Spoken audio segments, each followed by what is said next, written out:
Ladies and gentlemen, thank you for joining us tonight for a very special evening. We are the Hoopers, John W. Fresh X. And this is the Honorary First Year Hoopers Award. And we have a couple special guests tonight. Nick Andre up top. How you doing tonight, Nick? What's good, y'all? Happy to be a part of the show. Man, appreciate you for being here. We got Off the Ball president and official podcast GOAT, Chris Lebron. I appreciate y'all. Happy to be on. Definitely. We got OG in the house, Zach Ramsey from Off the Glass and 256 Media member. How you doing tonight, man? Man, I'm doing great. Thanks for having me. And you know my motto, fan of no team, but a lover of basketball. Glad to be in the building with you guys. Appreciate you. And we got our brother from across town, Jelani from What the Game Means to Me. How you doing tonight, man? Good. Appreciate you guys for having me on. So just looking forward to talking hoops and always glad to be on, great panelists of other guys that know the game. Definitely. So, of course, we're all here because the end of the season is Sunday, May 16th, and we just want to recognize players who had great seasons because this was a great season despite some of the challenges of COVID, some late injuries. And to start off, you want to get us started tonight? Yeah. Before we even get into the awards we want to talk about, I want to start with everybody and see what kind of stood out to you this season. What was just a point this year that is gonna stick with you? We'll start with you, Zach. For me, it was just I can only imagine how the players felt, but just trying to get a feel of the season, the ups and downs because of COVID and the protocol and guys missing time, not being able to practice. Like, again, just as somebody watching the game, somebody that played the game, I just noticed all these things. So for me, because I like to try to do different content, I don't want to just do same storylines. It was kind of hard to find that rhythm just as a content producer. So I can only imagine what the players, the staff, all the way down to the trainers, the front office, what everybody went through with this season because it was so up and down. But like you said, we still had some really, really good, memorable performances and some really good, memorable basketball. Right, for sure. I agree with that. Just being able to be prepared when you really don't know what's going to happen day in and day out, who's going to be available. Exactly. Yeah, that's tough. What about you, Nick? What kind of what's going to stick out to you about this season once you look back on it? Honestly, I'm on the same page as Zach. Honestly, man, like just having to play throughout this whole pandemic. We've seen a lot of guys going in and out due to COVID issues. Teams having to have different lineups, having to use different guys in the lineup. I mean, honestly, it was just really difficult season. But for us to even have a season for the NBA to even push these 72 games is just remarkable. So I definitely applaud Adam Silver for definitely coming into the season with a plan and sticking to it. Yeah, sure. Definitely agree with that. It's just tough this year. It was a little weirder than any other year. How about you, Chris? Yeah. Hold on one second. Just the fact that we had a season to me is tremendous. Like the fact that we would be able to get through the whole season, that was my biggest worry is are we even going to get through a season?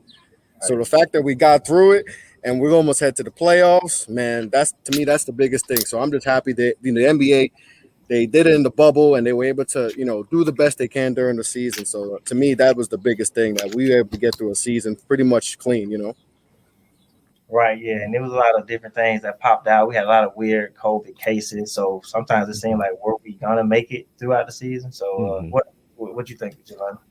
Kind of the same thing. I don't, want to be boring, but I agree with everybody. It's pretty much just not even know if we're gonna have a season. Gotta remember the beginning of the season start off really, really rocky. With the different COVID cases and such. The injuries, of course, has been a part of the game that a lot of us. Yeah. Haven't liked to see just because of the shortened season, the back-to-backs, the low management and all of that type stuff. It's it sucks overall because certain teams now going into the playoffs, we won't see them at full strength.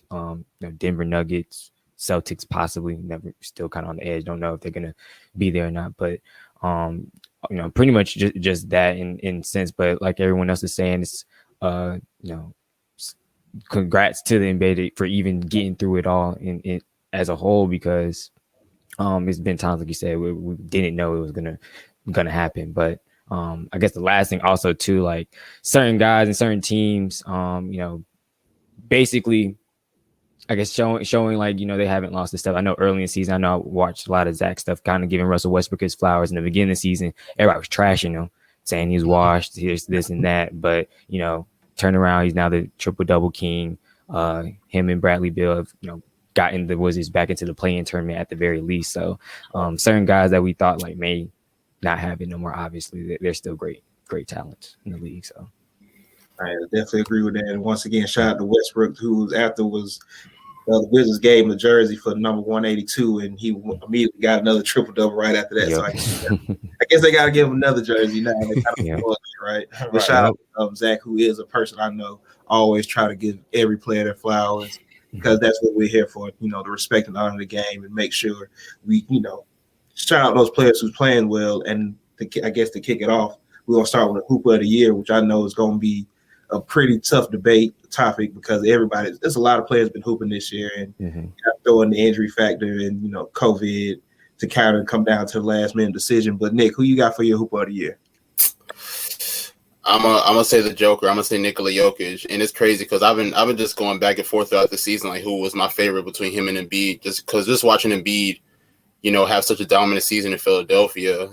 I was really leaning on him, but for Jokic to be available throughout this entire season for Denver and to put up the ridiculous numbers that he has put up, being that point center for the Nuggets, I think it's just remarkable. And, Denver, like even watching Denver, even without Jamal Murray, he went down, they've been really consistent, having Michael Porter Jr. step up and a few other attributes as well. I think Denver's going to be a really legit team going into the playoffs, and I think people should really look out for them. So, yeah, that's probably my Hooper of the Year is Nikola Jokic. But if not him, then I might have to say Julius Randle. That's very interesting. That second one, Julius Randle, who has been leading the Knicks to that playoff appearance this year, had another triple-double today. That makes number 6 on the season. Who you feeling for Hooper of the Year? I'm sticking with the Joker. I'm kicking myself. I'm gonna see if I can find the tweet as a receipt. But I had a feeling he was gonna have an MVP year, like after he played in the bubble. And I chickened out and asked the question as a poll, like, what does Jokic have to do to be MVP this year? Because I felt like it sounded crazy, but he was consistent from the beginning. And let's remember, his roster was turned over. They let Plumlee walk. They let Grant wanted a bigger role. They lost Torian Craig, a great defender. So they struggled early because of the chemistry issues. And then you had Michael Porter Jr. trying to get his feet wet. But the stats and the numbers were consistent. And I think he suffered for playing in the Mountain Time Zone and, Ben Joel and them playing in Philly, Eastern. Doc came over there and they was just expected always to do great things. So the microscope was always on him and Ben.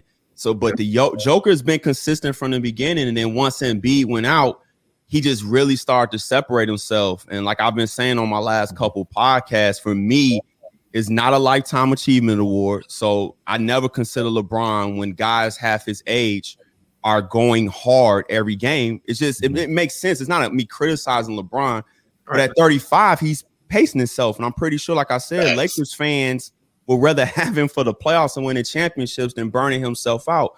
So for me, it was always 3 guys, Jokic, Giannis, and Embiid. And then for me, I look at the record, the traditional stats, and the advanced stats. I know people like to criticize the advanced stats, but if you look at them, if we see top players in the top 10, then there's some validity to that stat. And if you go look at some of them, Jokic is up by 3 or 4 or 5 points. He was dominating them consistently the same way we saw Giannis do last season. So shout out to Jokic. Let's enjoy this because he's revolutionizing the center post position, literally right before our eyes. Let's enjoy this. So for me, I'm gonna give it to Nikola Jokic. Yeah, I agree with you saying he revolutionizing the center position. As I like to say, he's putting up Wilt Chamberlain stats. Averaging game, assist a game, only Wilt. So, Jelani, what about you, man? Yeah, I made it 3 for 3. I went with the Joker as well. For everything that the guys just said, and I guess for me, I think I had Steven Austin on my show this past weekend, and one of the things that they always talk about that I always second as well is the best availability is availability, and if he plays tomorrow, he's played 72 games. He's played the whole season. So to continue, putting up the numbers that he did with so much turnover, like Zach just said, losing 3 key rotational guys, and then having to kind of answer the bell, especially even with Jamal Murray going out, few months ago. Averaging a double could be almost a triple double, 2 assists shy of that. So, I mean, like Zach said, I had the same top three as my hoopers or MVP candidates this year. And like I said, Joker kind of separated himself and has his team playing great basketball heading into the playoffs and as a top 4 seed in the West. So made it 3 for 3. No, yeah, I definitely agree with that. And like he has been preaching Joker all year, even being a fan of Philly. Mm-hmm. Once you get into Wilt Chamberlain comparisons, you kind of running away with these awards, and that's what Joker's been at all year. Right, but and also I kind of felt he's gonna have a boost in the season too, because earlier in the season, y'all remember when we were starting training camp, Jamal Murray said that Jokic was the best player in the league, and some people talking about. He showed up for him this year, so that's what's up. He definitely did. I mean, did y'all get that same feeling just watching them in the bubble? I just felt like you could just see sometimes when a player like, oh, he figured it out. And now he about to really take that next. Like, I really felt that way in that Lakers series. It was like one of those, like, yeah, he struggled a little bit, but he kind of answered the bell a little bit with the toughness. And they was just literally like 1/3 option away from winning some of them games. A lot of them games was really close. You know, a couple calls go their way. AD don't hit the game-winning shot. It could have been a different conversation. So I just thought he really kind of took his game to the next level in the bubble, and he just seemed like somebody that was going to keep it up. Definitely. I think he even started in that first round against Rudy Gobert in that game 7, to where the game he was ineffective against Rudy in those other games, but game 7 he kind of put him on his back shoulders, and that was kind of the end of it. Right. You add that with his passing and his scoring ability, it's almost going to be tough to stop him over the next couple of years, honestly. Yeah, for sure. And I figured the lowest, if y'all don't know, the lowest pick to win MVP so far is 15. 14. Steve Nash and Giannis. So if Jokic win it, he'll be the first second-round pick ever to win MVP. Wow. That's great. I did not know that. That's huge. Phenomenal. Man. Yeah, so that's dope. I think we all agree on Hooper of the Year. Yeah, no, definitely. So the next award we got coming up is the Young Hooper of the Year. And I went with this because it seemed like after your rookie year, unless you make an all-star games or all NBA, you don't really get that praise to show how much you develop or how well you've been playing. That's why I wanted to go with rookies to the fourth-year players. So, Zach, who's your Young Hooper of the Year? Man. That's a tough one. A lot of young guys hooping nowadays. Like, instant off. It's crazy it is, as we really don't know who the face of the franchise is. I mean, of the league is going to be. We could not ask for a better talent pool for the league. The league is loaded with young talent. I'm gonna just stay on my last podcast. I'm gonna give Trae Young some love, man. Like the narrative for him is so one-sided at times, man. Like it's crazy to me. And I've been critical of him. I have, but it was more so me just understanding what his ability was and just me wanting to see the growth. But the consistency with the numbers, they gave him a real roster this year. They getting healthy at the right time. Shout out to Lloyd Pierce getting that opportunity. I think he'll be better after this, but they bring in Nate McMillan, and he's just been the steady captain of the ship, man. And shout out to what he's doing. I'm gonna go Trae Young, because I mean it's easy to pick Luka, Tatum and those guys, but Trae Young is always, to me, the criticism is just a little bit too one-sided, which is kind of weird because he don't seem like you don't hear much about him. So I don't know where is it always coming from, to be honest with you. So I'm gonna say Trae Young. I think he almost getting that Steph after effect. He's the little guard. Most casual fans prefer the 6'8", 6'6", the bigger players. So being a smaller guard, and of course how he was drawing fouls early in the year will kind of turn people off to his game. But it's all part of the game, and he's great at it right now. And he's looking like he's gonna lead the Hawks for the next 5 to 10 years. Nick, who you got for your Young Hooper of the Year? I know a lot of people may agree with me, may not, but I'm gonna go Jason Tatum. I know that may be like the traditional answer, but to me, just looking at Tatum each and every year, I just feel like he just finds another way to get better. You know what I'm saying? Not even as a scorer, but as a ball handler, as a contributor for his team, as a leader. Like I know the Celtics are a mess right now, and honestly, who knows what's gonna happen with them going into the playoffs. But for him to continue to be that number one option for the team, even stepped up, like as Jaylen Brown has been hurt and as he's out for the rest of the year, Jason Tatum has just been remarkable this year. So that's going to be my favorite young guy, if I have to say. Oh, yeah, definitely. And of course, he got the 60-point game this year, tying Larry Bird for the franchise high. And Jason Tatum, who I know he was talked about a lot as a rookie, he has slowly developed right in front of our eyes to being one of the better wings in the league, especially scoring-wise. Right. And, of course, he was hit earlier this year by COVID himself and took him to get back in rhythm, and that kind of hurt Boston with him being out. But, he's 26 a game this year in his fourth year in the league, third year in the league. Mm-hmm. Can't beat that. So, Jelani, who you got for your young? Yeah, so for me as well, I went with, had to show our Atlanta Hawks some love. I went with Trae Young as well, just because I had to, unfortunately, leave him off of that third team All-NBA. So I had to figure out how to give him some love some way in this show. And like Zach said, it's really just been the growth in, his mentality, the way he sees the game. Because at first, when we first came in, score, lax on defense, wasn't really getting his teammates involved. He would put up the numbers, but it wasn't really, converting to wins. So this year, even early on, we struggled, 14-20 before we let Lloyd Pierce go. Sorry about that.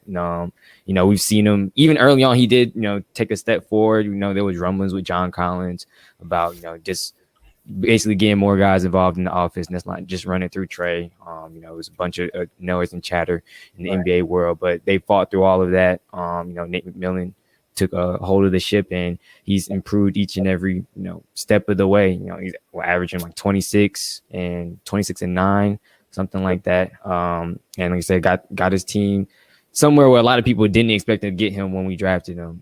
In the playoffs and within 3 years. So I feel like his game is growing tremendously. Like I said, I think a lot of the hate comes from the way he draws fouls, or just the way, he don't even carry himself a certain way. Like, he's not really cocky on the floor, but it's just, I think it's just, the way he draws fouls. But other than that, he's grown tremendously in the 3 years that I've seen him here, and hopefully he continues to push that forward through the playoffs as well. So that's my young couple for the year. All right. And Trae is definitely going to be a player to look at, especially getting traded in that draft for Luka, and how Luka gets the praise. You don't really hear that praise for Trae as well. Like you should. Yeah, 28 double-doubles on the year too.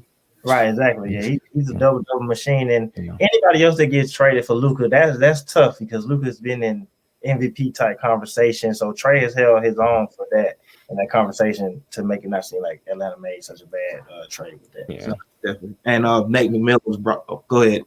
I was gonna say, I looked it up. They 26-11 with Nate, and they were 14-20 with Lloyd Pierce. So, and not to even be controversial on y'all pod, but I don't think it's fair to Trae, because they need Luka to be that white face. So like, he's gonna be pushed differently than than Trae, because they need that. So it's like, whoever that was, it was never gonna be fair, because that's what they need. And he's a white Euro face. So you're talking about overseas dollars as well. So it's a whole marketing money side to it as well. We can't forget the business side of it, because let's just be real. Dirk retired. You don't have one. There is no white superstar or star right now. There isn't. So they need that for the league. It is what it is. Oh yeah, I definitely agree. That's a great perspective to look at it at. And that's why we got you guys on here, because you guys provide that kind of perspective. And like, I couldn't say it any better. I don't think anybody thought of it that way. But honestly, that is the simple truth. There hasn't been a white superstar since Dirk, and like say with that Euro money, that's a different type of money for us. Money. Okay, keep them eyes. But like I say, Nate McMillan was brought up a couple times, because he did help turn the Hawks around mid-season, which is why we can get into the next award, which is the Coach of the Year, which I think has been more important this year with how the season is, working lineups and getting certain matchups going out there. So Nick, who you got for your Coach of the Year? I'm gonna go Monty Williams. Honestly, this is an easy answer for me, because I know people want to give Chris Paul the praise. Chris Paul has done a tremendous job in Phoenix, but people got to remember Monty Williams has been doing this since last season. Honestly, if DeAndre Ayton never went down with those 25 games or never got suspended those 25 games, honestly, like, you could consider Phoenix to possibly be like in a 7th and 8th seed. I mean, they were undefeated in the bubble last year, and even they've continued to elevate throughout this year, even with the leadership of Chris Paul. So You got to give praise to Monty Williams, who has shown to be a tremendous coach even throughout the years, even with his years in New Orleans per se, and he's definitely shown it this year in Phoenix.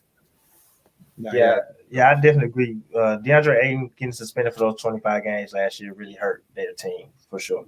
Yeah. So, Jelani, who you got for your coach of the year?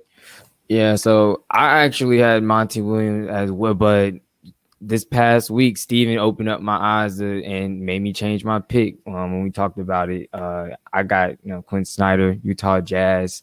Pretty much talking through it, it just made perfect sense. It's like, all right, thinking back to last year when COVID even first popped off, he made me remember.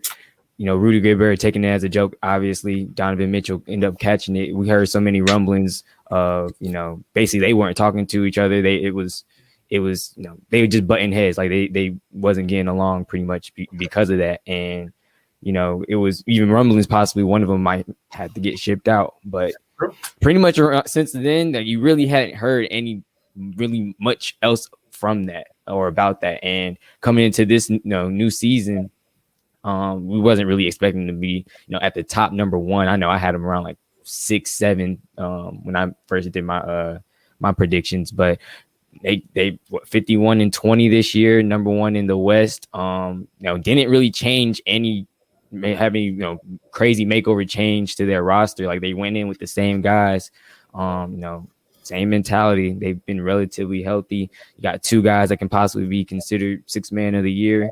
And Jordan Clarkson and Bogdanovich. So I just think it was an incredible job, by him to, one, keep that kind of under wraps once it was made a story, but not have it carry over into the next season to where it affected the team so heavily. And like I said, have him at number 1 in the West. So that's my coach of the year. All right, Chris Snyder's done. He's been a good coach for a while now, and to finally get all that to pay off the hard work, he's gotten the most out of Mike Conley this year. Donovan Mitchell has definitely taken a step up. Yeah. Them bringing back Derek Favors helped solidify that bench as well. But like I say, he's gotten the most, I think, out of Jordan Clarkson, who probably is going to be named 6th man of the year. Yeah. But, Zach, who do you have for your coach of the year? Quinn Snyder, and everything you just said, the Clarkson thing I thought was huge because they need offense. He's been so consistent there in Utah. A tough place to coach because you're not going to get the outside free agents like that. It's built internally. And what they have built there as a product. And it really came down to a coin flip. I agree with Nick with Monty Williams. Chris Paul gets his flowers. I think he's going to go down as one of the greatest winners. I was just looking it up. I mean, they're really like 4 or 5 points better this year. They went up offensive rating, defensive rating, like 2 or 3 or 4 spots on both sides. But it was a combination of things to Nick's point. Booker continuing his improvement to get Aiden back. Mikal Bridges has been unbelievable. Cam Johnson takes a step forward. You bring in a Crowder as a veteran. Now, late season, you bring in Torian Craig. So it was a coin flip. You can go either way. And I, again, salute to Monty, lost his wife and I believe a daughter in that situation. So for him to even come back and be coaching at this kind of level is impressive. But I gave the nod to Quinn. They had the better record. They were the number 1 offense, almost number 1 defense. So I gave it to Quinn Snyder as well. No, like those 2 have been the best 2 teams this year from the get-go, honestly. Yeah, from the jump. Both teams have kind of got the imprint on it. Quinn Snyder and his defense in Utah, and Monty Williams and his offense in Phoenix. Right. Yeah. So it's definitely been a big year for both those teams. Hopefully they can continue that in the playoffs. Right. So next, we're going to go with the microwave player that's coming off of the bench, initiating the offense, scoring defensively, whatever you look at as your microwave player of the year. So, Jelani, let's start with you. Who you got for your microwave player of the year? I mean, staying, I guess, on the Jazz train, just because I looked at it, like I said, as the 6th man of the year award, Jordan Clarkson. I've watched him closely just because he's in our little off the ball fantasy basketball league, and I've had him, I had him on the bench early at first, and I was like, hold on, he taking off. So he's been in the starting lineup ever since. So I mean, to have that, like Zach said, have that consistent offensive weapon coming off the bench that is going to get you buckets. And even now with Donovan Mitchell, Mike Conley, they've been out of the lineup, a lot of games this year for different injury reasons or whatever. Just having that consistent bucket, that consistent score, to come in and just get you points, and just really can't ask for much more. I forgot what his high was for this year, but He had a 44, 45. 40 piece on Golden State the other night. Yeah, that's what I was saying. And another one the other night. So I mean, that's can't really ask for more. And it's incredible to see, all these Lakers that were these once Lakers, Randall, Clarkson, even Ball to an extent this year, bloom to what they've been this year. So just shout out to Jordan Clarkson. That's my microwave player of the year. Yeah, man. R.I.P. to Kobe. Kobe's kids. Kobe's kids. Jordan Clarkson, Julius Randle. They were some of the players that was drafted under Kobe for sure. So, Nick, who you got for your microwave player? I'm gonna have to agree. I'm gonna go with Jordan Clarkson. I'm glad he pointed out the whole Lakers statement, because I think people probably forgot that, like, Jordan Clarkson was doing this even with the Lakers. Maybe not. Maybe didn't get the recognition because the Lakers weren't in that position, but he's definitely been hooping since then. And throughout the season, he's been a great compliment to guys like Donovan Mitchell, to Mike Conley, to Joe Ingles, Gobert. The list goes on and on and on. And he's been consistent. He almost killed my Warriors the other night with that near dagger 3-pointer. But yeah, I mean, honestly, he's been cooking up all year and he hasn't really slowed down. So I mean, I think it's kind of non-debatable that he's going to be that microwave guy. Yeah. Right. Yeah, he's really putting it all together this year, and I think playing this role for a successful team, top record in the league, is really letting him shine. So what about you, Zach? What you got? It's a clean sweep. It was literally like a match made in heaven. They needed offense. They needed a second scorer that can create. Me and my guy called them grenade shots. When it's the shot clock running down, you just throw the ball to him. You got to do something with it. Like they needed that. So when they overpaid a little bit, people were like, I'm like, nah, like that's smart. You're gonna overpay in certain markets, just like Charlotte overpaid for Gordon Hayward. It is what it is. So but also that Lakers thing, I kind of want to piggyback off Nick a little bit. I be trying to tell fans, look at your franchise and then look at the player.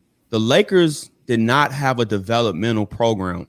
Like, I know that just from talking to people. They did not have one in place, and they weren't going to have one in place because they were never seen as that type of franchise. They never took that serious. It's always, we're going to try to sign the next big player because we're the Lakers. So what happened was you're drafting guys who had talent: D'Angelo Russell, Julius Randle, Brandon Ingram, Lonzo Ball, Jordan Clarkson, Kyle Kuzma. You drafting all these guys, but you're not developing.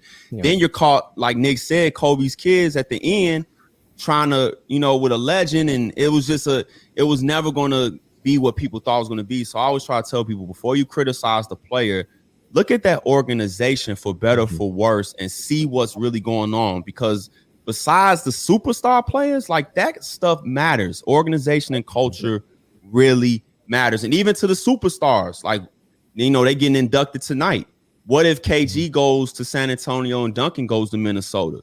Like, how will we view, like, so, coaching and culture matters. Like, people don't seem to understand that. So shout out to Clarkson for allowing him to go to a situation where they needed his services, and for Quinn Snyder to understand, we might have to take an occasional bad shot with him. If I show confidence in him, I know big picture is going to all work out. Yeah, definitely. And like to that point, the Lakers is kind of like the Yankees of basketball. Like, you either come in good or you might get off to the wayside, honestly, because we're not developing you. You got to be ready to go from day one. You're not showing that potential. You're not gonna make it here past your rookie contract. Right. Yeah. They got caught up in those weird years when the Lakers were chasing players and just couldn't get them. I remember them trying to sign LaMarcus Aldridge, and that didn't work out. And it was another player, but they were just chasing players, and they just were missing who they wanted to team with these guys. And it's at the end of Kobe's career. So yeah, they definitely look towards signing more than developing, and that's a major fact. And even just look at the history, like the pick on the Sacramento Kings, the history of them is, being a wasteland for players not wanting to go there because of the developmental system there. So that type of thing definitely matters. Speaking of them, I mean, y'all in Atlanta, who killing for y'all right now? Where did he just come from? Sacramento.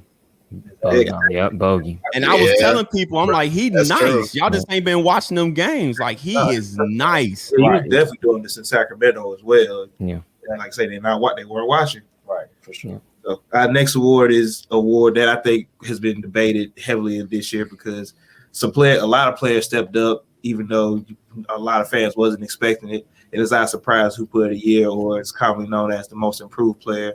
And I think this is going to be one of the toughest awards to give out on here and in the NBA as well. So, Zach, who do you have for your surprise hooper of the year? I gave it to Julius Randle because of the overall team success.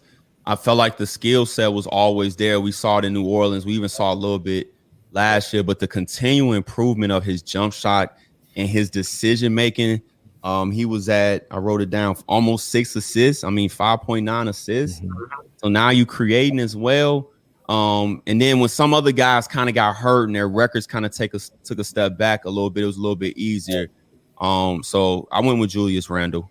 Right. And I think his improving decision making is probably the biggest part of it, because that's one thing I was always a little critical on. Like, you just get the ball and go. He didn't really stop and think. Make plays all the time. He just basically tried to use his athleticism and his talent. Jelani, who do you have for your surprise hooper of the year? Yeah, same here. At first, a lot of people kind of had, Jeremy Grant, the way he started out the season, the way he exploded onto the scene. Like, we saw he had the talent, but for him to kind of go there first few games, all right, this is his team, but Detroit's not good. They're not, they're not on TV. No one's really playing them, and he's been hurt. So Julius Randle, again, I think that's I guess where the improvement came, because like we've talked about this before, like we've seen him put up these type of numbers, very close to these numbers, in New Orleans especially. But the decision making, finding the right spots, and of course the overall team success. Like, you look at the roster, there's no big names, there's nobody that's gonna take you over the top and feel like, oh, they should be battling for the 4th spot in the East. But Julius Randle has been that consistent guy. Just put up another triple-double or double-double today. 40-point game, another triple-double. Okay, 40-point triple-double today. Averaging 24, 10, 6. Like I said, and has the guys. I'm hoping that we play him in the playoffs. I'm hoping they somehow squeak to 5 and we stay at 4. But so we kind of hush down the Knicks fans of the Off the Ball Network. But all in all, he can get the MIP Most Improved Player of the Year award from me. I was just gonna say, to piggyback on y'all, it's cool to see how Thibodeau has let him play his game, but with structure to it. Yep. So, Nick, who you got for your surprise hooper of the year? They basically said it. I don't even think it's debatable at this point of the season. It's Julius Randle. Not just as an individual player, but as a leader as well. Kind of what Zach said, just him becoming a better distributor, and his decision making has been just really on point this year. And also him as a shot creator as well. I don't know if it's the Tom Thibodeau effect, but he's really elevated his game to another level, even on the defensive end. Taking on that challenge to really get stops on that end of the floor. So just piggybacking off of what they said, I think it's not debatable that it's Julius Randle. Yeah, I think it has a little bit to do with Thibodeau. Just as Thibodeau works well with players that work hard, Jimmy Butler, Derrick Rose, Noah finishing the top MVP voting with you, like you say, dang. Thibodeau's good at letting players play their game. He's gonna give you the minutes. Got question. I'm sorry. I was gonna say Christian Wood too before he got hurt. Christian Wood, and even his stats. I think he finished almost 22 and 12 or something. So he was one that was hooping, and unfortunately he went down with the ankle, and then who knows what happened down there in Houston. I was very disappointed in him, but shout out to Julius Randle, and I forget every time. I know we just talked about it, but even Derrick Rose for 6 man. The Knicks have really been a great story this season, man. And it starts again with Julius Randle being the leader of that team. Just piggybacking off of that Christian Wood thing. Honestly, people don't understand. Even last year, I know Detroit wasn't really a team people were watching, but he was doing this last year in Detroit when Blake Griffin was out of the lineup, and they were having a situation with Andre Drummond. So he's been doing this for a minute now. Big time. I remember when he was playing every game he played the Hawks, and I was watching. I was like, "Who's this Christian Wood?" God, he destroying us every single game. So I honestly forgot. It's felt like even though with a shortened season with 10 games, it's felt like a long season in a way. It's felt like it's been 2 or 3 seasons in between, because I forgot Christian Woods was hooping in the beginning of the year and went down with that ankle injury and missed a bunch of times. So that's terrible, right? Yeah, because remember after they traded James, they kind of settled in with Christian. Then players are running off. They won 8 in a row. Then they get hurt and they lose 20 in a row. Yep. It's crazy. Just that quick. I think another player that has been that should be in consideration for this that I know a lot of people haven't been talking about because you don't really see it in his stats is Mikal Bridges, as you brought up a little while ago, Zach. I think his improvement on the wing, scoring and defensively is what's also helping Phoenix reaching the top of the league as well. Yeah, for sure. So this award is a fun one. Shout out to Ben Wallace who made the Hall of Fame this year. Yeah, big print. Expecting that year. That's different. I didn't know he made it. Yeah, he did. We were just talking about that. Congrats to Ben Wallace. That's one of the greatest defenders ever. But it seemed like his Hall of Fame resume was kind of lacking a little bit. But we're here to give flowers, and so shout out to Ben Wallace for making it, who was the leader of those Detroit Pistons teams in the early 2000s. Yep. But for the Defender of the Year, who you thinking, Nick? I know you got an interesting pick for this already. Who you got for your Defender of the Year? Oh man, you might have to come back to me on that one. Hang on. All right, I will come back to you. Definitely. Zach, who you got for your Defender of the Year? I'm sticking with Rudy Gobert, and to kind of even give Ben his flowers, because I remember when people were talking about Ben on Twitter, and I went back and looked it up. When you look at the advanced side of things, Ben is one of the most dominant defenders the league has ever seen. Like all the time, he's on a lot, like ranks very high, both playoffs and regular season. And same thing for Rudy Gobert. I mean, he's number one in blocks right now. I got it pulled up. Where is it? Yeah, he's number one in total blocks. He's number one in blocks per game. I mean, he's defensive rating. He's number one. Defensive win shares. He's number one. I mean, he's all over the place. His imprint.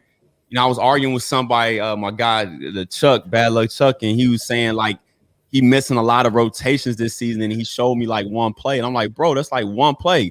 And I literally watched him recently do this several times. They had, I forget who they was playing, they had a 3-on-1 with him, and they dribbled around and did all this goofy stuff because they couldn't get a layup out, and they ended up like running because they just could not get none at the rim. And then against Golden State, they lost that game, but when he came back in that fourth quarter, that's how they got back in the game with Clarkson's shot making. Golden State just could not get things at the rim. And I was even watching him the other night at Portland to see him that size because he's about 7'1". Right. And to play in this era in space, because I really believe that narrative of him getting shut down in the playoffs is overblown. Like he had one bad series, and that's kind of just been like the whole narrative. And it's so untrue. To watch him in that pick and roll, contest shots, get back at the rim. Guys look at him, don't even want to go at the rim. I'm just, I'm not one for voters fatigue. If somebody's been dominant, man, let's just keep rewarding. And he has the stats to back it up with the winning. I mean, so for me, it was Rudy again this year. So hopefully we'll see how that all shakes out, because I know Ben Simmons been kind of the sexy pick this year, and he's played well. But actually, Matisse Thybulle is higher on some of the advanced stats than Ben. So. It's all in how you choose to slice it.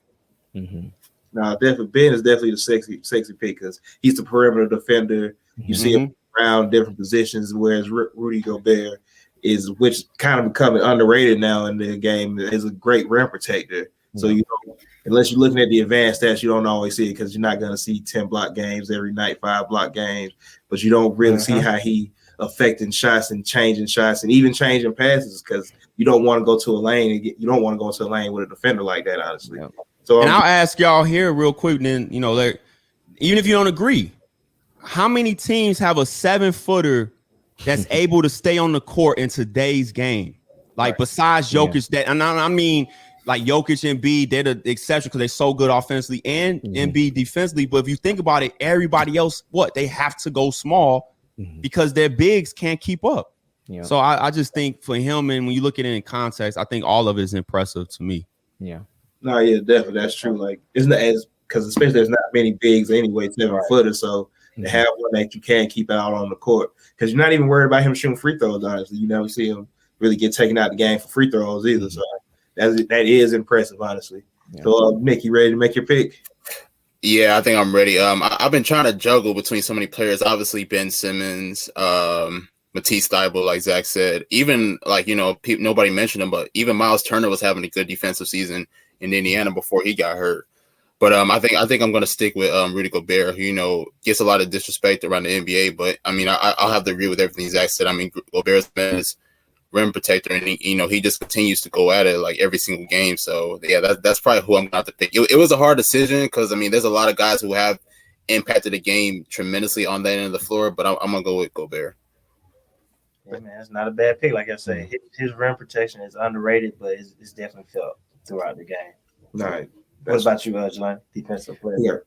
Yeah, I'm gonna sound like a Knicks fan trying to give all the awards to Hawks players. I feel like Clint Capella's had an underrated defensive year. Probably should be looked at top 5, but I went with Gobert as well, just because I guess it's voter wise is gonna, like you said, I hate voter fatigue, but it's also gonna kind of come down to what do you value more, rim protection or on ball defense, and I feel like rim protection outweighs on ball tremendously, just because I've seen so many plays where you can take Ben off of out of the play by 2 screens, and just a guy that can score, that can move off the ball, or can move without the ball. So I feel like rim protection is just I guess in a way more important. Like Zach said, he's 1 in blocks per game.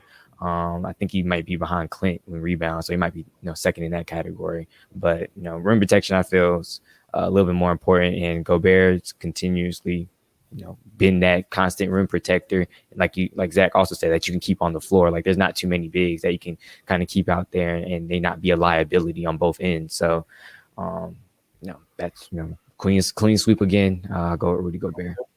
Right, yeah, but to your point with picking Clint Capella, that wouldn't have been a bad pick, especially because a part of what goes into the defensive player is also those defensive rebounds. Mm-hmm. He's been a beast on the boards throughout the whole year, leading the NBA rebounds. It's like he had a 20 rebound, a 20 rebound game. So many games we see double-doubles in his 20, 22, 25. Ridiculous amount of number of rebounds. And he's averaging about 15 rebounds a game, about 10 up defensively a night. So I think Rudy Gobert is definitely a really good pick. This will be his 3rd, correct? Yeah. Correct. Is it 3rd in a row? Yeah, 3 in a row. 3 in a row. I don't know if that's Giannis won it last year. Giannis won last year. I Giannis forgot. Giannis won it last year. So absolutely correct. Yep. So 3 out of 4. Yeah, because he won it the year before Giannis did, which was weird because I thought Giannis should have won it that year that he won it, and I felt like AD should have won it last year. So it was kind of like we was a year late on some of these awards. Yeah, which sometimes happens in the NBA a lot. I remember a lot of times. I think Kevin Garnett won MVP, and a lot of people thought it should have went to Jermaine O'Neal that year. So sometimes the NBA is a year late on rewarding their players. Right, for sure. Well, now we got last but not least, we have all first team NBA, second team All NBA. So, Zach, would you like to start us off with your first team All NBA? First team actually was kind of easy until I got the small forward. I had Steph, Luka at the guards, Giannis at the 4, Jokic at the 5, and then I gave Tatum the small forward there at for the 3. And then the second team also was kind of easy. Dame Dollar, what he's been doing with Portland, the numbers is crazy. Randall and Gobert, and then for me, it was kind of a coin flip, but I awarded Devin Booker and Kawhi Leonard. Booker's numbers, I was surprised. Like I knew he was having a good season, but I just hadn't looked at his numbers. He's 25 points, almost 5 rebounds, 5 assists. Shooting percentage is great. True shooting percentage is high. So, I know they want to talk about Chris Paul for MVP and all this other stuff, but I mean, he got a nice running mate over there. So I rewarded Devin Booker. But again, those are my top 10 right there. And it's going to be so many guys, man. And, so don't beat me up. Don't say what the hell I'm talking about on Twitter or whatever, because I'm pretty sure I had some guys on the third team as well. But for those listening, like I said before the show, in good conscience, I couldn't put LeBron, AD, Harden, or KD on there. They just missed way too many games. And just so you guys know, LeBron was at 43, AD 34, Harden 43, KD 33. So, you playing less than 60%, about 60% in LeBron and Harden's case, and KD and AD was under 50. So that's as great as they are. We can't reward that with other guys having these kind of seasons.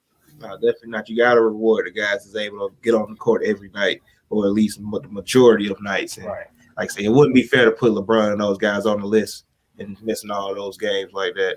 So, Nick, who you have for your first and second team All NBA? I'm kind of upset now because Zach mentioned him. I can't believe I forgot about him, Damian Lillard. But I'm gonna just name my original list that I sent to you guys. So I had obviously Steph at the point guard. I put Devin Booker at the 2.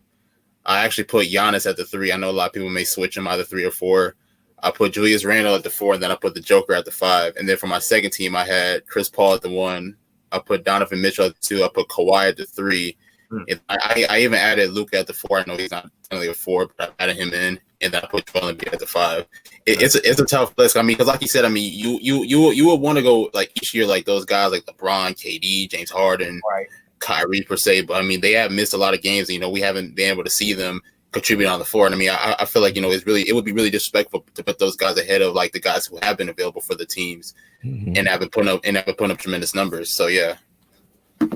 Right, I respect that because that that shows that it's all about the game. Obviously, we love the star players, but the game is bigger than all of those players. So you got to recognize who we're watching play, and that's how you make new star players, by giving those players their recognition.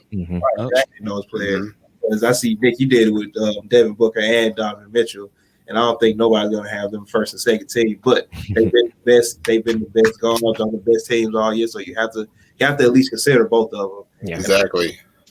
And Jelani, who you got for your first and second team? Yeah, same here. I don't have the the typical big name just because availability is the best availability. So I took a little bit advantage of the new position rule. I cheated, put Jokic and Embiid in my first team. So along with Steph, Dame, and I think put Giannis at the 3. And then second team, CP3.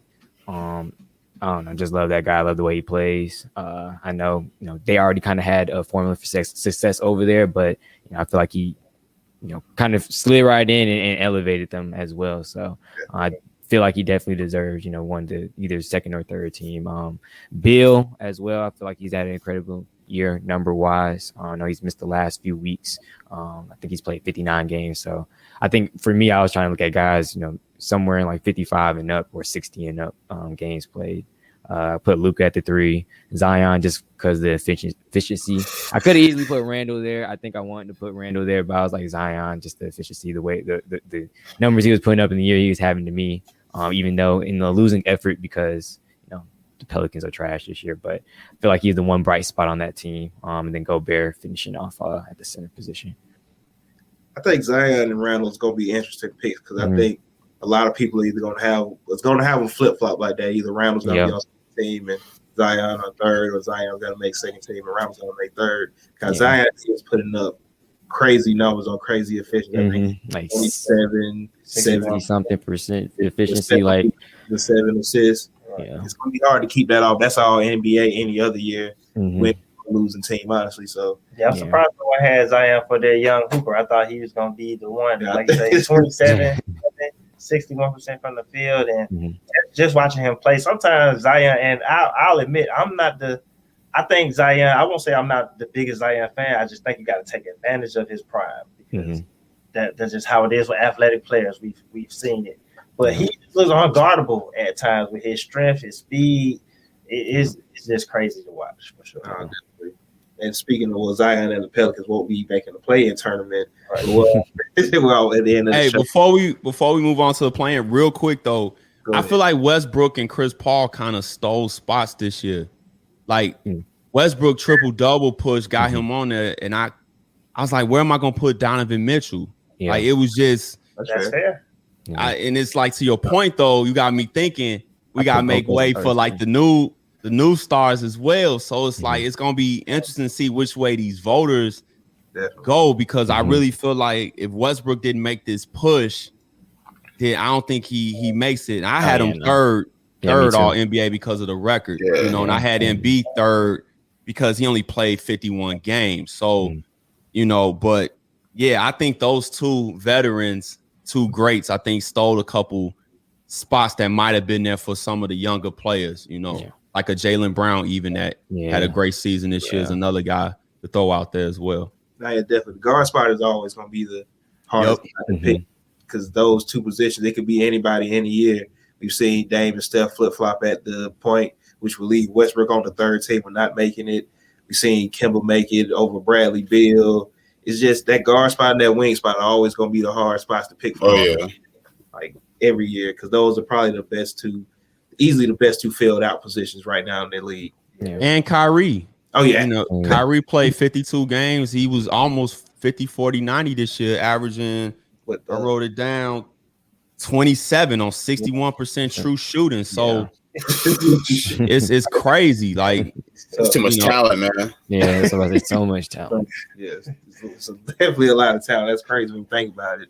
I don't think Kyrie is going to get mentioned for all NBA. Yeah, right. And that's crazy that you can average. It's possibly going to be two players averaging 27 this year. Like you say, 61% true shooting percentage and 61% from the field from Zion. And it might not even be all NBA. That's crazy. Yeah. That's because with Kyrie, we caught off the court stuff. Yeah. Like even his press conference today made Twitter headlines. So we'll see how all this shakes out with him, man. You know, it's unfortunate because I think whether you agree with his views or not, at the end of the day, it shouldn't be judging how we see his basketball game. Like we here to watch him play basketball. Like it's such a weird space we in right now in the media world.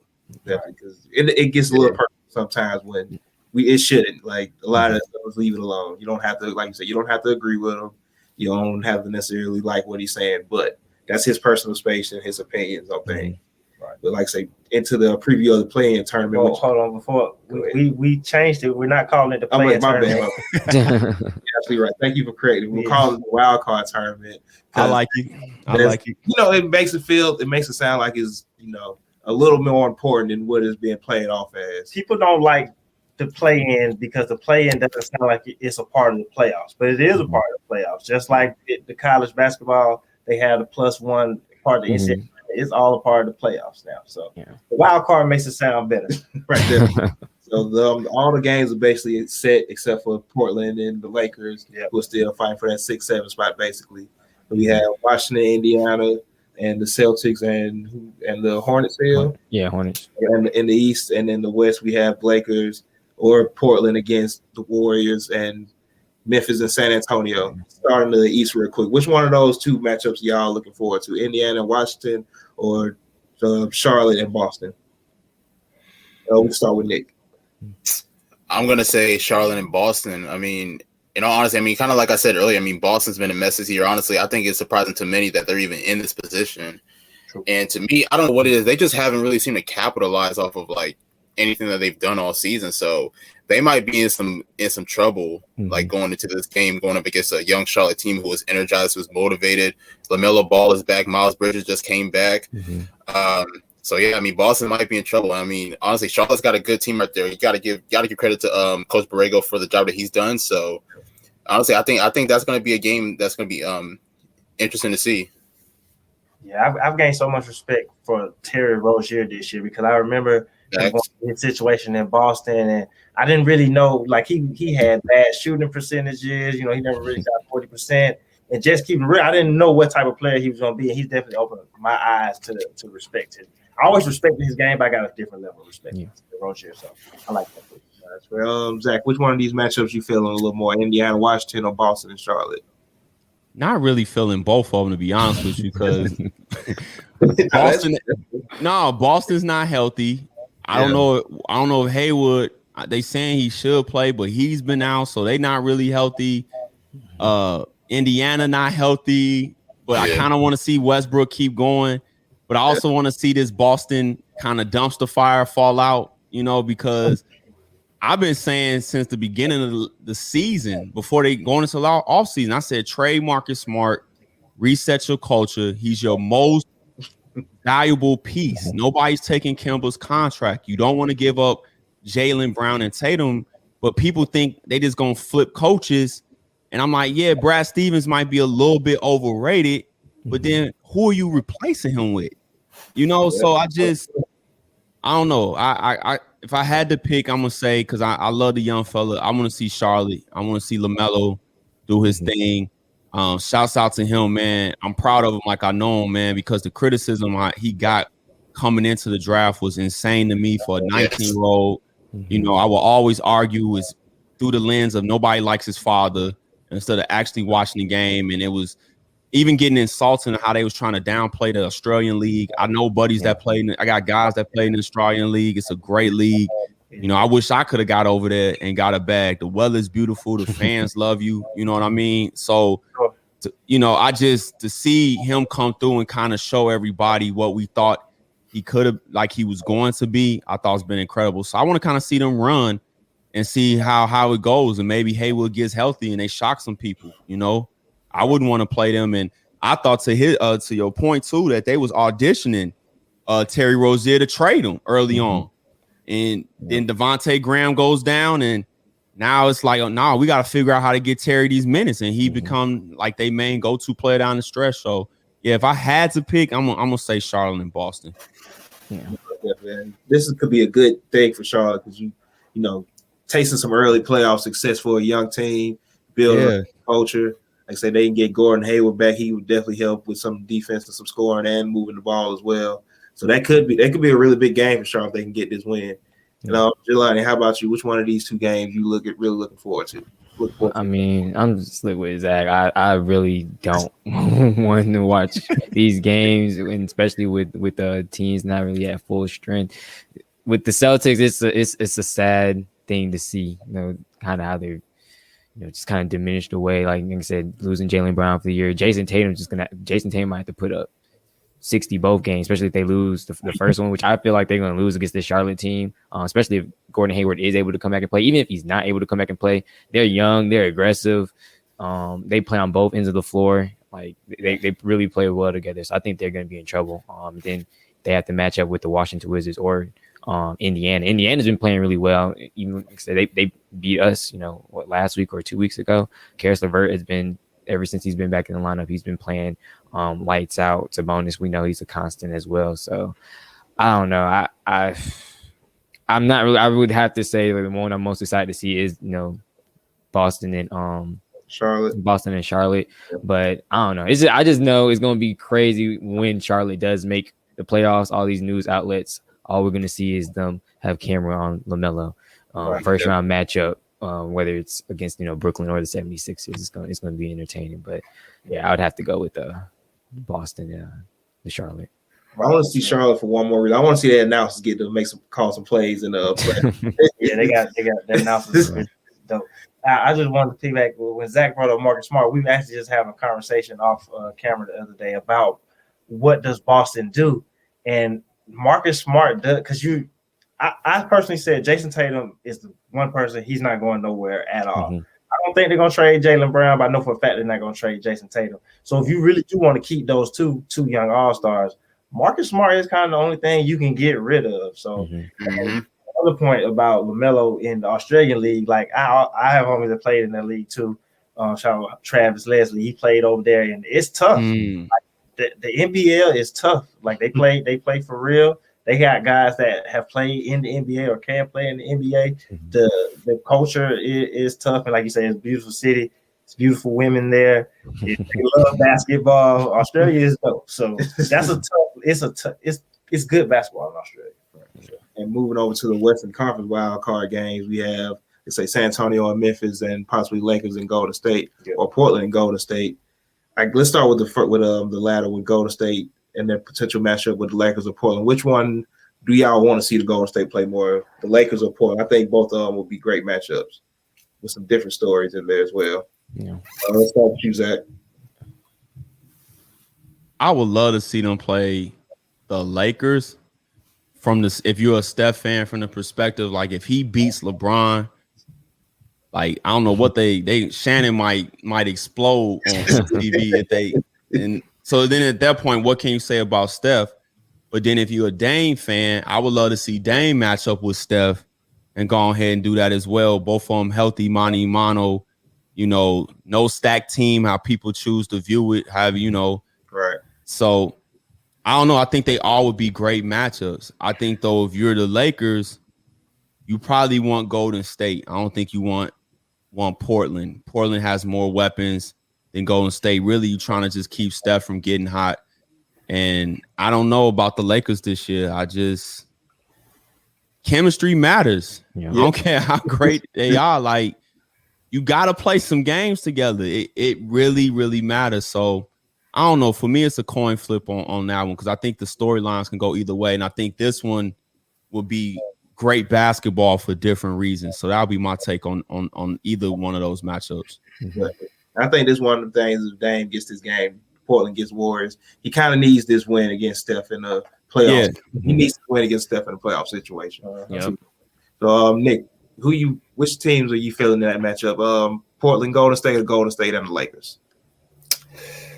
I'm gonna say Golden State and the Lakers. I know that's gonna be like huge for TV and everything, for ratings, for everything. LeBron versus Steph, but I honestly think that it'll be a really good match. I mean, kind of like what Zach said. I mean, the Lakers, they're having their chemistry issues, so we don't really know what we're gonna see from them. Steph and the Warriors also have had their inconsistencies. We don't know what to expect from them as well. So I think it's gonna be a really good matchup. To be honest, man, I mean, kind of like I said, I mean, we don't really know what to see from both teams. But honestly, the Lakers and Warriors, I mean, that's going to be good for TV, basically. So, yeah, that's probably the game that you will probably anticipate the most. Right. No, yeah, that's definitely going to, and of course, they try to make back as much TV money as they can. So, if you can get that matchup early on in the playoff situation, it'll definitely help with that. Jelani, which one of those matchups you feeling a little more? I guess I'm feeling Lake. I don't know. It'd be tough. I think all three are gonna be solid games. What I'm feeling for the Lakers just need to figure out a way to get to the 7th seed. Because I feel like that's the easiest route for them to possibly get back and repeat. But I mean, I think I'm gonna change my answer. I think I want to see Dame versus Steph. I just got to see that 30 plus shootout. And honestly, I like to see that. Like, so with Trailblazers, we been hearing Terry Stotts might be out at the end of the season if they lose or find a way to not be in the playoffs at all. More than likely, that's for sure a definite that's going to happen. But like you guys were saying, I think Dame needs some type of win, some type of success against Steph in the playoffs. And I know I feel like it would be a great game, great matchup. With Golden State, they've been kind of an anomaly all year. They're up and down. We know Steph has been the constant. Some games they're playing really well. I think with the other night, Wiggins put up like 38, something like that. And other nights they just play god awful. And just Steph is really the only guy on the court, making some noise. So I don't know. I think that's the matchup I want to see. Like I said, for the Lakers' sake, I just think they need to figure out a way to get to the 7th spot or stay in the 7th spot. Obviously, it would be, in the play-in game, they win the first game, they're in the 7th spot. But that's what I think. All right. I kind of, I feel kind of differently about the Lakers in this sense. I think they actually should want the 8th seed because if I was them, I would want to avoid the Clippers and sit at 3rd because they just have the most veteran type of players. I think the Lakers feel comfortable playing Utah. I think they will feel comfortable playing even Denver. I just realized that's why I said that. I just realized that Phoenix ain't been keeping up with them. They lost the last few games, so they're now in the 2nd spot. So yeah, you're right. I think they do need that 8th spot. The matchup with Utah is what they need. Like wherever Yeah, so that I think they would feel comfortable in that. And before we get out of here, I want to end it asking you guys, what do you think about the Lakers? I think they were 2nd in Las Vegas is because obviously you put the Lakers as a lower chance to win. Everybody gonna bet with the Lakers, but they were 2nd in the favorites to kind of make it out of the final. So I'm gonna start with you, Jelani. What do you think is realistically the Lakers' chance to get to the final out of the wild card? Like I said, in the 8th spot, it looks more promising, but it's still going to be a tough road. I mean, if I had to put percentage on it, and it still might be too hefty. Like I give them like a 40% chance to get back and repeat. Just because, like Zach said, you need some type of chemistry. Like, yes, LeBron is still considered one of the greatest players in the world, but he's coming off an ankle injury. He's been saying he's not ever going to be at 100%. Whatever. That's not something I want to hear from him personally. Like you shouldn't be saying that. But all in all, like he's hurt. AD's pretty fragile. Dennis has missed a lot of time with COVID and protocols. Like you've got guys that have stepped up. THT. Caruso a little bit while he was out. Kuzma has had big games, but all in all, you need chemistry, and it's hard to try to find that chemistry when you're playing in the playoffs and every game matters, and you're playing against teams that obviously have earned their spots to be where they are. Like, you can't be coming in, as an AFC playing Utah, who's won 50 games out of 72 game season and kind of expect to walk all over them. So, like I said, if I had to put a percentage on it, 40%, but it may be even slimmer than that. Yeah. What about you, Nick? What chance you give the Lakers of coming out of the wild card and repeat? I'm gonna say I'll give them possibly like a 45% chance. I mean, obviously, you obviously still have LeBron and AD, but I mean, kind of like what both of them said. I mean, chemistry does matter. So, will the Lakers be able to turn it around? Possibly, if they do get past the play-in tournament and get prepared for that potential first-round matchup, depending on whoever they play, like will they be able to turn around? I do think that they can possibly have a shot at beating Utah. Say per se that Donovan Mitchell doesn't come back 100%. But going forward, do you see them possibly getting out of the second round and going forward? Then I just feel like that'll be a problem for the Lakers. So I don't really see the Lakers going back to the finals. But then again, there may be a possibility that anything can happen. Yeah, definitely. Can't bet against LeBron. What about you? What chance you get the Lakers to come out of that wild card and making a run? 60% because of LeBron's greatness, but I didn't like their moves at the beginning of the season. I thought the team was better last year. The only move I liked was Schroeder. Younger guy, can still score it. They needed that boost of energy, but Gasol didn't play well in Toronto last year. They basically rested him the whole season. He played spot minutes in the playoffs. He was in Spain. So, we just reading the back of jerseys. You let Dwight Howard, walk. You let McGee walk. I just didn't feel like they made any solid moves. And LeBron got older. So I was just, as a Lakers fan, you're basically saying Caruso, Taylor Horton Tucker, shout out Chicago, and I like KCP. I think he's their most important player. When he plays well, they usually play well. And Kuzma, that's what you're saying. And Schroeder has been out sick. He's actually had it. And we hear about how it attacks the respiratory for some people. Jason Tatum has been reported to use an inhaler off and on. So what is his legs going to be like?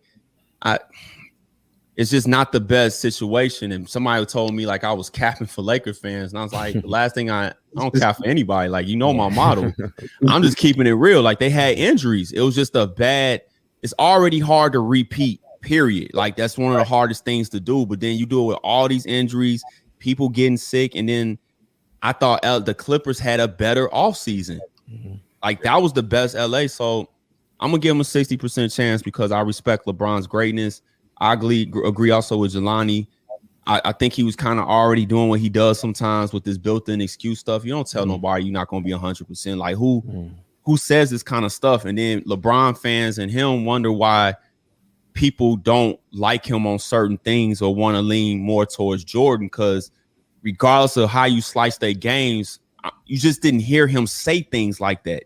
You just didn't hear that. So, I feel like he is kind of interesting, how that soap opera is played out. Now he don't like the play-in game. Yeah, because you win it. But when y'all was the second seed, everything was gravy. Now you don't like it, so I still respect him, still respect the legend. I'm going to give him 60%. Definitely. Like you say, you have to kind of give them that high of a chance when you have LeBron on your team, and hopefully AD can be healthy right along with him, and maybe they go on a run and be the first wild card team in NBA history. Maybe they just do it. 36-year-old LeBron James on a bad ankle. I hope they don't, because then we'll be defending how the league ain't rigged. Because if they do it it's rigged. They want LeBron to win. That's definitely going to be right. Then why watch the games then? I could already see it, man. So yeah, for real. Yeah, definitely. You got a point. Where we gonna be talking about how the NBA not rigged for at least another 10 years. It's LeBron and the Lakers. I think if it was one or the other, but it's both combined. Yeah, that's gonna be a topic every other week for the next. But once again, thanks for everybody joining us. Thanks for all you guys coming, giving us your opinions and perspective. It was a great show. Guess do some outros now. Nick, you want to tell the people they can find you at? Follow me on Twitter at Nick Andre ATR. As y'all know, I'm a basketball writer / analyst, covering everything from high school to the pros. So yeah, just look out for whatever I got next. Definitely always there. And he's a good writer, man. You gotta check out his articles. I'm definitely looking forward to that. Simone Augusta is real life my favorite. She's one of my favorite players. So definitely. Yeah, I'm looking forward to that too, man. One of the best handles, period. Like male, female, period. One of the best handles we ever seen. Jumper, like Right. yeah, all that. Zach, to let people know where they can find you at. Everything is the Off the Glass podcast. If you follow me on Twitter, Zach at the Off the Glass. Instagram is at the Off the Glass podcast. Finally got my link tree together, so like literally all my links is over there to the podcast that can be found over there. I'm not going to do a show this week, so go back, check out some of my last content. For all your Atlanta folk, I compared Tiny Archibald to Trey Young. So that was something I kind of been sitting on I've been sitting on that one for about a year. I had that in my back pocket for about a year, just trying to figure out how to bust that out. So go ahead, check that out. You know, I got the store up, so copy some merch. I got my hat on and I got on my Build a Legacy, Not Excuses shirts. So, you know, go ahead, check the store out, man. Get y'all some gear, man. Appreciate y'all having me. These, you know what? And I love doing shows with other people, man. And the fact that you guys rock with me and support me, share my content, man. Like, you know, so anytime you want to have me on, man, I'm here. I appreciate the support. So thank you. No, definitely appreciate you again for coming on and doing this with us. Yeah, I got two things that I definitely appreciate that Nate Archibald. He's still the only player leading assists and scoring for a season. Nate was a different type of player. And I definitely appreciate your perspective and everything you put out there. I follow your part a lot, so for sure. Thank you. Same here. Yeah. And Jelani, you want to go ahead and let people know where they can find you at? Yes, sir. I kind of want to say the same thing. Like, you know, it's always a pleasure to be on with you guys, you know, the Hoopers, our Atlanta Fly Through shows and everything. But definitely love, you know, collaborating with other guys. I always see, you know, Nick and Zach stuff all on my TL. So I'm glad I follow you guys. I'm always listening, always, you know, just in tune with you guys are putting out. So definitely I'm glad to be able to be on with you guys today and speak with y'all. But, you know, that's just the beauty of this, being able to, you know, network and connect and talk to other like minds in the basketball world. So appreciate the Hoopers for, you know, making this happen. I'm glad to be a part of this, you know, inaugural, you know, Hoopers Award. But my name is Jelani Brown. You can follow me right there at WTG MTM Podcast on you know, Twitter. What the Game Means to Me on Instagram and Facebook as well. Hoopers, I know we're going to do Atlanta Fly Through show right before the playoffs kick off. Edgar, I see you in the chat a little bit. Bring on the Knicks, bring on the Heat, whoever comes, we ready. Second round is we stamping that. So again, appreciate y'all. Yeah, definitely appreciate you, Jelani. The fly throughs have been the dopest thing about this season this year. So it was for sure cool to get you. You know, glad we could get you on here. Of course, that's for sure. Other than that, of course, as I always like to say now, we are the new mainstream media. So y'all might want to get more in tune to what we're doing around here. Not just us, but that goes for Zach at Off the Glass, his family over at 256 Media, Nick with his writing, Jelani covering the Falcons. All things Atlanta, honestly, Falcons, Braves, Hawks. But you want to go ahead and get us up out of here how you usually do? Yeah, you already know we appreciate all the viewers, everyone that's listening. You know, you can find us every Friday on the Off the Ball Network's Facebook page, on Hoopers YouTube page, and on our Twitter page for the Hoopers Morning Run, 9 a.m. And then, you know, you also can catch us every Monday and Friday on Nothing But Net Radio through the Dash Radio app at 8 p.m. You can catch us for the Hoopers Hour, and we everywhere podcasts are available: Apple, Spotify, we're on iHeartRadio, we're on Pandora. So just search the Hoopers Pod, and just a lot more dope content to come for sure. So just look out for all of that. And fellas, once again, appreciate you guys being on here and giving us. Appreciate y'all, man. You know, of course, I'm John W. It's Fresh X. And this was the Honorary Hoopers Awards. Later, players.